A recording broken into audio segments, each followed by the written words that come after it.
Hello everyone, this is Shivam Vishwakarma and today I am going to discuss with you the next topic of our class, that is the chapter Cell, the fundamental unit of life.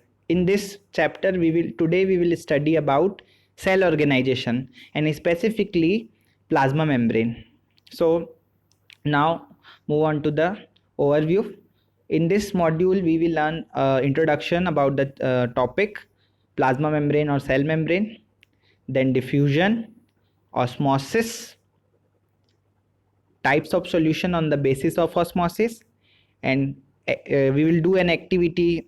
We will see an activity that is osmosis with an egg and activity with osmosis in resins. And lastly, we will discuss about the function of plasma membrane. So, starting from the introduction, what is plasma membrane? Plasma membrane, if we see the cell under the microscope, generally we can't see cell from our naked eye because cell are very microscopic in size and we have to use specific lenses to see the cell. So when we see in the under the microscope, then we will see the three feature in almost present in every cell. These are, यानी कि हम जो तीन structure देखेंगे, तीन feature देखेंगे जो हर cell में होता है, that is plasma membrane first, then nucleus, and then cytoplasm. All the activity inside the cell and interaction of the cell with its environment are possible due to these three features. तो ये तीन feature जो है जो cell के main constituents हैं और इसी से सारी एक्टिविटी सेल के सारे अंदर या बाहर की जितनी भी एक्टिविटीज़ है वो इन्हीं तीन स्ट्रक्चर से कंट्रोल होती है. सो हम जो स्पेसिफिकली इस मॉड्यूल में डिस्कस करने वाले हैं वो है प्लाज्मा मेम्ब्रेन और cell membrane. What is plasma membrane और सेल मेम्ब्रेन? ये आउटर मोस्ट कवरिंग होती है ऑफ द सेल जो सेपरेट करती है उसके सारे कंटेंट, सेल के कंटेंट को उसके एक्सटर्नल इन्वायरमेंट से, यानी कि एक बैरियर बना देती है. जस्ट लाइक हमारी जो वॉल होती है घर की, तो उस घर की वॉल के जो बाहर पे हम जो सीमेंट्स लगाते हैं तो वो प्रोटेक्ट करते हैं ब्रिक्स को और अंदर के जो बीम्स हो. तो वैसे ही हमारी बॉडी की जो सेल्स है उसको प्रोटेक्ट करने का काम करती है plasma membrane. Then it allow or permit the entry and exit of some material in and out in the cell, क्योंकि सेल एकदम स्टेशनरी, ऐसा रिजिड कोई स्ट्रक्चर नहीं है जिसमें कुछ भी अंदर ना जाए और कुछ भी बाहर ना जाए आए. तो क्या होता है कि हमेशा कॉन्स्टेंटली कुछ मॉलिक्यूल्स को सेल के अंदर जाना होता है और कुछ मॉलिक्यूल को सेल के बाहर आना होता है. तो उस चीज़ों को अलाउ या परमिट, एंट्री और एग्जिट को परमिट कौन करता है? That is plasma membrane. It also prevent the movement of some other material. Then therefore it is called the selectively permeable membrane. Selectively permeable, it is not permeable for everything. It is permeable for certain materials that it allow to go and out, in and out of the cell. So we can call the selectively permeable membrane. यहाँ पे हम देख सकते हैं कि कुछ जो substance है वो एक चैनल बना हुआ है सेल के अंदर, कुछ सब्सटेंस है सेल के अंदर से वो बाहर आ रहे हैं और वैसे ही कुछ सब्सटेंस जो है सेल के बाहर से अंदर जाते हैं. तो that is therefore it is called the selectively permeable membrane. Now plasma membrane में जो एक्टिविटी होती है उसको एक एक्टिविटी है दैट इज डिफ्यूजन. डिफ्यूजन तो हम बाहर पे भी देख सकते हैं. डिफ्यूजन क्या होता है, अगर एक नॉर्मल कॉन्सेप्ट से समझने की कोशिश करें कि इफ़ सपोज मैं एक बड़े से हॉल में बैठा हूँ, ठीक है, अब उस बड़े से हॉल के कॉर्नर में जाके मैं एक परफ्यूम या रूम फ्रेशनर स्प्रे कर देता हूँ, ठीक है. तो जनरली मेरे परफ्यूम या रूम फ्रेशनर स्प्रे करने के साथ वो पूरे रूम में नहीं, उसकी जो स्मेल है वो नहीं जाएगी, उसके मॉलिक्यूल्स पूरे रूम में नहीं जाएंगे. लेकिन जैसे जैसे समय बीतेगा तो वो मॉलिक्यूल और धीरे धीरे पूरे इन्वायरमेंट में फैल जाएंगे. तो सेम ऐसा ही होता है कि कुछ सब्सटेंस जैसे कि कार्बन डाइऑक्साइड है, ऑक्सीजन है, वो सेल मेम्ब्रेन को डिफ्यूजन के थ्रू, जैसे कि यहाँ पे हम डायग्राम में देख सकते हैं अंदर के मॉलिक्यूल किस तरीके से बाहर आ रहे हैं, तो डिफ्यूजन के थ्रू स्पॉन्टेनियसली बाहर आ जाते हैं या अंदर चले जाते हैं. तो इसीलिए डेफिनेशन अगर हम देखेंगे डिफ्यूजन का, that is there is a spontaneous movement of a substance from a region of high concentration to a region where is concentration is low. मतलब इसका एकदम अगर इसका समरी देखें तो ये है कि कुछ सब्सटेंस के मॉलिक्यूल का स्पॉन्टेनियस मतलब सेल्फ मूवमेंट जो हाई कंसंट्रेशन से लो कंसंट्रेशन, यानी कि जैसे कि मैंने आपको एग्जांपल दिया था कि रूम के एक कॉर्नर पे अगर मैं परफ्यूम स्प्रे करता हूँ तो वहाँ पे उस परफ्यूम का कंसंट्रेशन कैसा हो जाएगा, यानी मैं वहाँ पे स्प्रे कर रहा हूँ तो हाई हो जाएगा। अब उस जहाँ पे नहीं है परफ्यूम के मॉलिक्यूल्स, यानी कि वहाँ पे उसका कंसंट्रेशन कैसा है, लो है।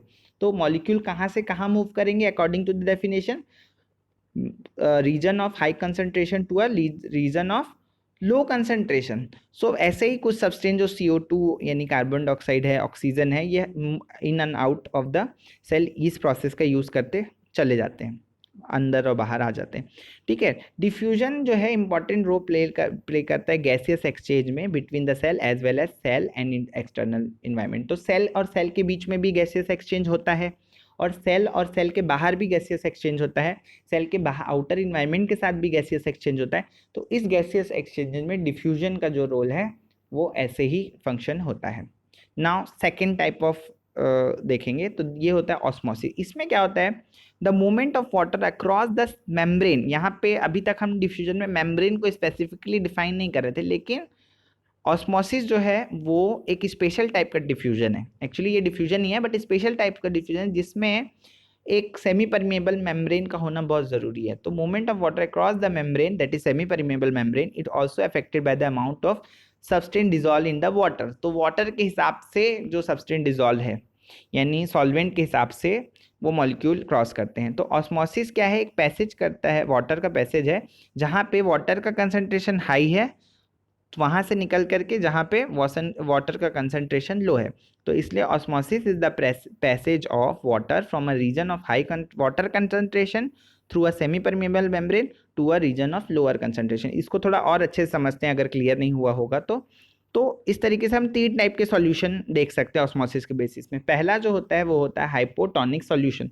हाइपोटोनिक सॉल्यूशन क्या होता है, अगर सराउंडिंग मीडियम सेल का हाई वाटर कंसंट्रेशन है देन अ सेल, तो meaning that outside solution is very dilute, मतलब बाहर का सॉल्यूशन बहुत वो है डाइल्यूट है, तो सेल क्या करेगी, वाटर को गेन कर लेगी ऑस्मोसिस के थ्रू। यानी अंदर सेल के अंदर वाटर कंसंट्रेशन लो है, सेल के बाहर कंसंट्रेशन हाई है, तो उस वाटर को कौन एब्जॉर्ब करेगा, दैट इज सेल, क्योंकि सेल के अंदर कंसंट्रेशन लो है। तो ऐसा सॉल्यूशन जिसमें सेल पड़ी हुई है तो उस सॉल्यूशन को हम बोलेंगे हाइपोटोनिक सॉल्यूशन। हाइपोटोनिक मतलब उसमें वाटर का कंसंट्रेशन बहुत ज़्यादा है, सॉल्यूट का कंसंट्रेशन बहुत कम है। सॉल्यूट जो अमाउंट डिजॉल्व होता है, जैसे मैं एग्जांपल देता हूँ, एक समझ में आ जाएगा आपको बहुत अच्छे से।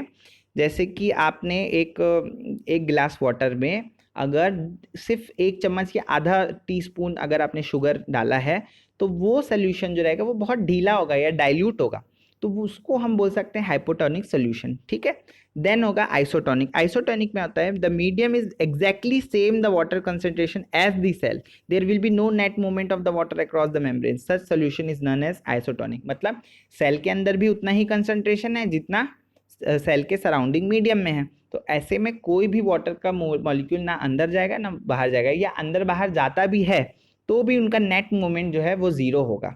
तो इसका मतलब जो सॉल्यूशन है वो इक्वली मतलब उसका डाइल्यूशन है। तो इस तरीके से हम जो सेल कॉन्सेंट्रेशन को बोल सकते हैं वो है आइसोटोनिक सॉल्यूशन। उसके बाद बात करते हैं हाइपरटोनिक सॉल्यूशन।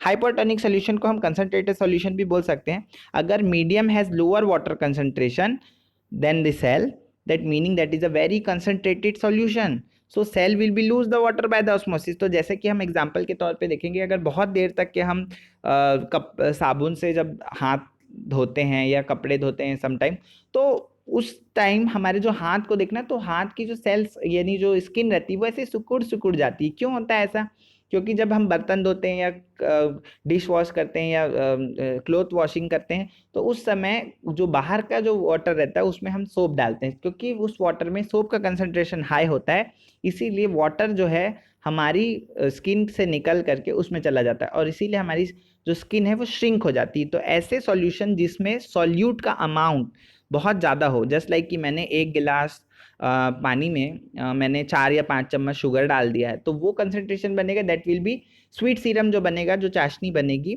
वो हाइपरटोनिक सॉल्यूशन होगी। तो ये तीनों सॉल्यूशन आपको क्लियर हो गए होंगे। एक बार थोड़ा सा और देख लेते हैं टाइप्स ऑफ सॉल्यूशन को। आइसोटोनिक मींस, आइसो मतलब होता है सेम, टॉनिक मतलब होता है स्ट्रेंथ। तो सेम स्ट्रेंथ वाला सॉल्यूशन है जिसमें सॉल्वेंट और सॉल्यूट सेम है ना, दोनों का कंसंट्रेशन एकदम सेम है, तो उसको हम बोलेंगे isotonic solution. Then hypertonic solution की बात करते हैं। हाइपरटोनिक सॉल्यूशन क्या होता है? हाइपर मतलब होता है मोर, बोलते हैं ना हाइपर, जैसे हाई ब्लड प्रेशर होता है तो हाइपर टेंशन बोलते हैं हम, लो ब्लड प्रेशर होता है उसको हाइपोटेंशन बोलते हैं हम लोग। तो जो हाइपर मतलब मोर, मैं इसको रिलेट कर रहा हूँ किसी दूसरी दूसरी चीज़ों से, ताकि आप जो है वो उसको रिलेट कर पाए, उन वर्ड्स के साथ मिल पाए, ठीक है। तो हाइपर मतलब होता है मोर, टॉनिक मतलब होता है स्ट्रेंथ। तो हाइपर मोर स्ट्रेंथ वाला जब सॉल्यूशन है जिसमें सॉल्वेंट जो है वो मोर सॉल्यूट है लेकिन सॉल्वेंट कम है, यानी कि जैसे पानी अगर कम है और आपके जो शुगर सॉल्यूशन, शुगर आप डाल रहे हैं वो ज़्यादा है, रेशियो जो है उनका इस तरीके से है कि शुगर ज़्यादा है और पानी कम है, तब वो सॉल्यूशन कैसा बनेगा? Hypertonic solution. Then third type का सॉल्यूशन की बात करते हैं, that is hypotonic solution. Hypo means होता है लेस और टॉनिक मतलब होता है स्ट्रेंथ। हाइपो मतलब लेस स्ट्रेंथ वाला सॉल्यूशन जिसमें सॉल्वेंट ज़्यादा है, सॉल्यूट बहुत कम है। Fewer solute and more solvent, यानी कि पानी में हमने, जैसे मैंने पहला कंडीशन बताया था आपको, पानी में सिर्फ आपने 1 या आधे चम्मच शक्कर डाला है, तो वो सॉल्यूशन जिसमें सॉल्यूट बहुत कम है, तो वो सॉल्यूशन हमेशा क्या होगा? हाइपोटोनिक सॉल्यूशन होगा। Now it is clear what are the types of solution: isotonic, hypertonic and hypotonic solution. Now we will do an activity, we will see the activity, we can't do right now, so we will see the activity that is osmosis with an egg. तो egg के साथ हम osmosis देखेंगे। हम क्या करेंगे actually, सबसे पहले एक एग को, क्योंकि एग का हमको पता है कि एग की जो आउटर सेल, आउटर कवरिंग होती है वो कैल्शियम कार्बोनेट की बनी होती है, it is a hardest substance. तो अगर उस एग को आप पानी में डालेंगे तो कुछ फर्क नहीं पड़ेगा, क्योंकि वो हार्डेस्ट सब्सटेंस रेजिस्टेंस होंगी ना आजू बाजू सराउंडिंग मीडियम, तो उस रेजिस्टेंस उसको हम सबसे पहले क्या करेंगे, डाइल्यूट HCl में, यानी हाइड्रोक्लोरिक एसिड में एग को रख देंगे कुछ समय के लिए। तो कुछ घंटों में उसका जो कैल्शियम कार्बोनेट का जो सेल है, वो शेल वो गल जाएगी, यानी घुल जाएगी। तो उसका जो एग है वो सिर्फ सराउंडेड रहेगा एक पतली सी मेम्ब्रेन का, जो, ठीक है, प्लाज्मा मेम्ब्रेन का, उस क्या बोलते हैं, अनकवर्ड या डी शेल्ड एग बोल सकते हैं हम उसको, यस। तो डी शेल्ड एग को हम दो अलग फ्लास्क, दो ऐसे एग बनाएंगे। तो एक एग को रखेंगे डिस्टिल वाटर में, दूसरे एग को रखेंगे कंसंट्रेटेड सॉल्ट और शुगर सॉल्यूशन, यानी शक्कर की चाशनी बना के या फिर नमक का एक अच्छा गाढ़ा वाला घोल बना के हम उसमें डालेंगे। तो हम नोटिस करेंगे कुछ घंटों बाद कि जिसमें हमने डिस्टिल वाटर रखा है उसका एग जो है वो और स्वेल हो जाएगा, और जो जिसमें हमने कंसंट्रेटेड शुगर और सॉल्यूशन डाला है वो एग जो है वो श्रिंक हो जाएगा। तो हम नोटिस करेंगे that egg in the solution shrink while that distil water bloats. तो फुल क्यों गया और श्रिंक क्यों हो गया, तो ये आपके डिस्कशन का टॉपिक है। तो ये आप समझ ही गए होंगे कि पहला वाला जो सॉल्यूशन है जिसमें एग जो है श्रिंक हो जा रहा है, ये वाला सॉल्यूशन दैट इज एग जो है वो श्रिंक हो जा रहा है, तो वो एग इसलिए श्रिंक हो रहा है क्योंकि उसके बाहर का जो मीडियम है वो हाइपरटोनिक है। हाइपरटोनिक यानी उसमें वाटर का मॉलिक्यूल्स बहुत कम है, तो वो ज़्यादा से ज़्यादा वाटर मॉलिक्यूल कहाँ कहाँ से लेगा? एग के अंदर से। यही तो ऑस्मोसिस है कि हायर जो कंसंट्रेशन ऑफ वाटर है वो लोअर कंसंट्रेशन की तरफ मूव करता है। तो एग के अंदर का जितना भी वाटर कंसंट्रेशन है वो कहाँ मूव करेगा? सॉल्यूशन में, बाहर की तरफ, क्योंकि बाहर का जो कंसंट्रेशन है उसमें वाटर का कंसंट्रेशन तो बहुत कम है, लेकिन सॉल्यूट का कंसंट्रेशन यानी शुगर या फिर सॉल्ट का जो कंसंट्रेशन है वो बहुत ज़्यादा है। तो बाहर अंदर का जो वाटर है वो बाहर मूव कर जाएगा, जिसकी वजह से जो डीशेल्ड एग है वो बहुत ज़्यादा श्रिंक हो जाएगा। अब देखते हैं दूसरी कंडीशन। दूसरी कंडीशन में ब्लोट क्यों हो गया या स्वेल क्यों हो गया? वो स्वेल इसलिए हुआ क्योंकि डिस्टिल वाटर के अंदर जो सॉल्यूशन वाटर का कंटेंट था वो बहुत ज़्यादा था डिस्टिल वाटर वाले सराउंडिंग मीडियम में, जबकि एग के अंदर वाटर कंटेंट थोड़ा कम था मुकाबले बाहर के। तो बाहर का जो वाटर है वो एग के अंदर ऑस्मोसिस के थ्रू चला गया, और इस तरीके से जो सेल है वो स्वेल हो गई। तो अब आप बता सकते हैं कि एक्टिविटी में ऑस्मोसिस हो रही है कि नहीं हो रही है, ठीक है। अब आपको क्लियर हो गया ये चीज़, ठीक है। नाउ अब दूसरी एक्टिविटी और देखते हैं। ये तो हम नॉर्मल घर पे भी कर सकते हैं, आप चाहें तो अभी भी कर सकते हैं अपने घर पे तो किशमिश होते ही हैं, ठीक है। तो हम क्या लेंगे, क्योंकि किशमिश क्या होता है, वो ग्रेप्स ही होते हैं जो बहुत ड्राई और उस तरीके से ड्राई फ्रूट होता है, जो रेजिन्स होते हैं। तो रेजिन्स को हम सबसे पहले क्या करेंगे, होल नाइट बोल सकते हैं, या 3-4 आवर्स के लिए आप किसी पानी भर के फ्लास्क में रख दीजिए। तो कुछ समय बाद आप उस रेजिन्स को निकालेंगे तो वो स्वेल होके ग्रेप लाइक बन जाते हैं। क्यों हुआ ऐसा? क्योंकि ग्रेप्स के अंदर, या जो रेजिन्स बोल रहे हैं, उनके अंदर वाटर कंसंट्रेशन कैसा था? बहुत लो था, जिसको हमने किस में डाल दिया? हाई वाटर कंसंट्रेशन, यानी पानी में। पानी से क्या हुआ? जो बाहर का कंसंट्रेशन वाटर का ज़्यादा था, तो वो कहाँ एब्जॉर्ब हो गया? उस सेल के अंदर। तो इसके वजह से जो रेजिन थे वो कैसे हो गए? सॉल्वेबल हो गए। ठीक है, तो अब हमको क्लियर हो गया what is the osmosis. Now move on to the main another main topic, that is function of plasma membrane. अब प्लाज्मा मेम्ब्रेन करती क्या है? तो प्लाज्मा मेम्ब्रेन, जैसे मैंने बताया कि एक बहुत ही फ्लेक्सिबल है, made up of organic molecule called lipid and protein की बनी होती है। ठीक है, फर्दर आगने वाली क्लासेस में हम पढ़ेंगे कि कैसे बनी होती है, उसका स्ट्रक्चर क्या होता है, उसके मॉडल्स क्या होते हैं। ठीक है, तो लिपिड और प्रोटीन्स की बनी होती है प्लाज्मा मेम्ब्रेन।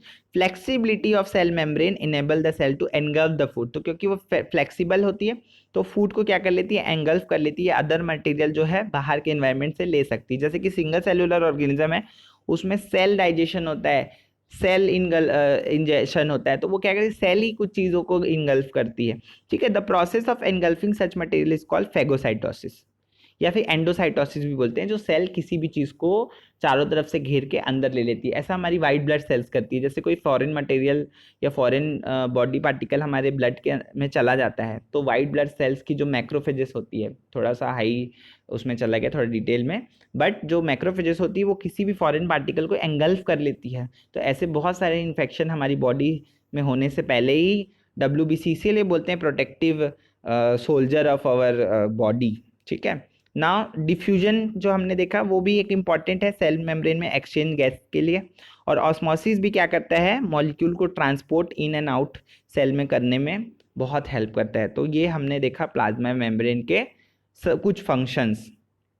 नाउ ये आप देख सकते हैं, दैट इज ये फेगोसाइटोसिस है, कि कैसे कोई सेल जो है वो किसी फॉरेन पार्टिकल को एंगल्फ कर रही है और उसको डाइजेस्ट कर रही है। तो ऐसे कुछ ऐसे ही अमीबा में होता है, जो सेल्यूलर डाइजेशन होता है वो इसी तरीके का होता है। ठीक है, तो आई होप कि आपको ये प्लाज्मा मेम्ब्रेन के स्ट्रक्चर, प्लाज्मा मेम्ब्रेन का फंक्शन, प्लाज्मा मेम्ब्रेन की जो ऑस्मोसिस है, डिफ्यूजन है, समझ में आया होगा। एंड आई होप आप इसके बहुत अच्छे नोट्स बनाएंगे। सो thanks for watching the video and make the important notes from it.